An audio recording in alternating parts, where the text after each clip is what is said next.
T'as pu le localiser? Oui, j'ai photographié ça en piratant un satellite. Dois-je lui envoyer un message pour l'inviter à passer un entretien d'embauche? Oui. Puis s'il accepte de remplacer l'esprit de la contradiction, le patron pourra dormir tranquille.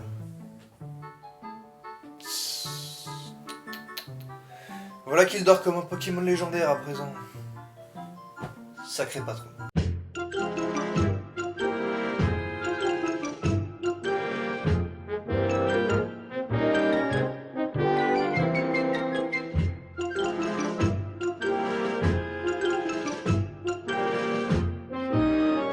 Salut les internautes, vous allez bien? Parce que la France ne va pas trop bien en ce moment. Eh oui, mais la France n'a pas oublié de rigoler. Car ce connard d'hébergeur de terroristes, aux airs tellement innocents que t'y crois pas, et aux antécédents meurtriers, oui, c'est bien de Jawad que je parle. Eh ben, Jawad est devenu la plus grande risée que l'internet français n'a jamais connue. Et je compte y mettre mon grain de sel. Jawad, nous t'écoutons. Moi je savais pas que c'était des terroristes. Je l'ai appris comme vous et moi. Moi, on m'a dit de les héberger. J'ai juste voulu rendre service, c'est tout. Mec, c'est pas la première fois que tu nous rabâches tes conneries. T'es au courant que personne te croit. C'est quelqu'un de gentil. Bon d'accord, presque personne alors. Comme quoi y a pas que des cons sur Terre. Y a des connes aussi. Avec de tels propos, vous risquez de subir le courroux des féministes. Grand bien leur face, sauf que l'égalité ça va dans les deux sens. Les femmes méritent les mêmes droits que les hommes, et les connes méritent la même considération que les cons. Bon mec, ton baratin là on n'y croit pas. T'as hébergé des terroristes, avoue. Je ne sais pas. Je ne sais plus. Tu me tues. Tu me fais du bien. Tu comprends, wesh? Mec, le cinéma d'auteur, pour la compréhension, c'est pas une bonne idée. Allez, c'est pas grave. Passons à la suite. Bon, on va pas se mentir, Jawad, c'est le genre de mec qui prend l'air tellement innocent, tellement genre « Oh, j'ai rien fait, c'est pas moi !» Bah que tu crames à 200 km qu'il a quelque chose à se reprocher. Comportement typique des gens qui assument pas en général.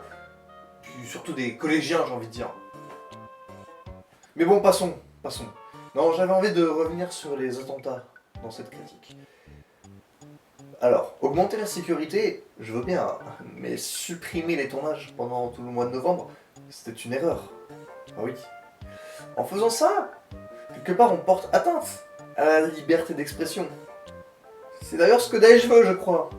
Et puis en parlant de liberté d'expression, censurer un journal parce qu'il dit des trucs qui ne conviennent pas, c'est pas très fair-play. N'est-ce pas, monsieur Hollande? On n'est pas obligé d'être toujours d'accord avec ce que dit telle ou telle personne. Et j'irai même plus loin, je dirais que tant qu'une idée n'est pas dangereuse, destructrice, ben faut pas la censurer.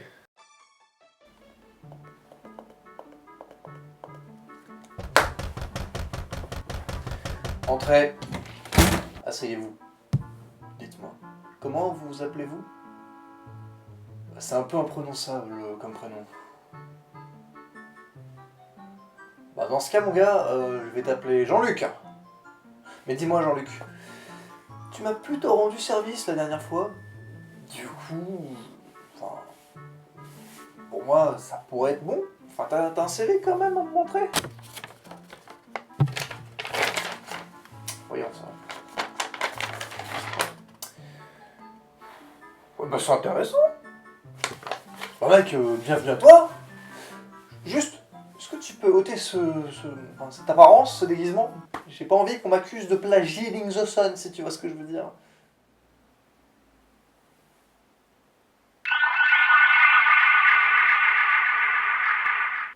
Et puis si tu pouvais parler aussi, parce que lire, c'est chiant. Ah oui, désolé. Sinon, j'ai envie de te dire, bien joué mec, bien joué. Merci, mais pourquoi? Mec, à Halloween, t'as pas eu la moindre malédiction. En même temps, j'ai rien branlé pour Halloween. Certes, mais cet épisode est le 13e, et t'as pas eu d'ennui non plus. C'est pas faux. Tu croyais t'en tirer à si bon compte? En garde, écraniste. L'heure de ta malédiction a sonné. Putain, on a parlé trop vite. Mais qui c'est lui? Un nouvel antagoniste, certainement. Non mais sérieusement, c'est qui? Ça, on le saura au prochain épisode.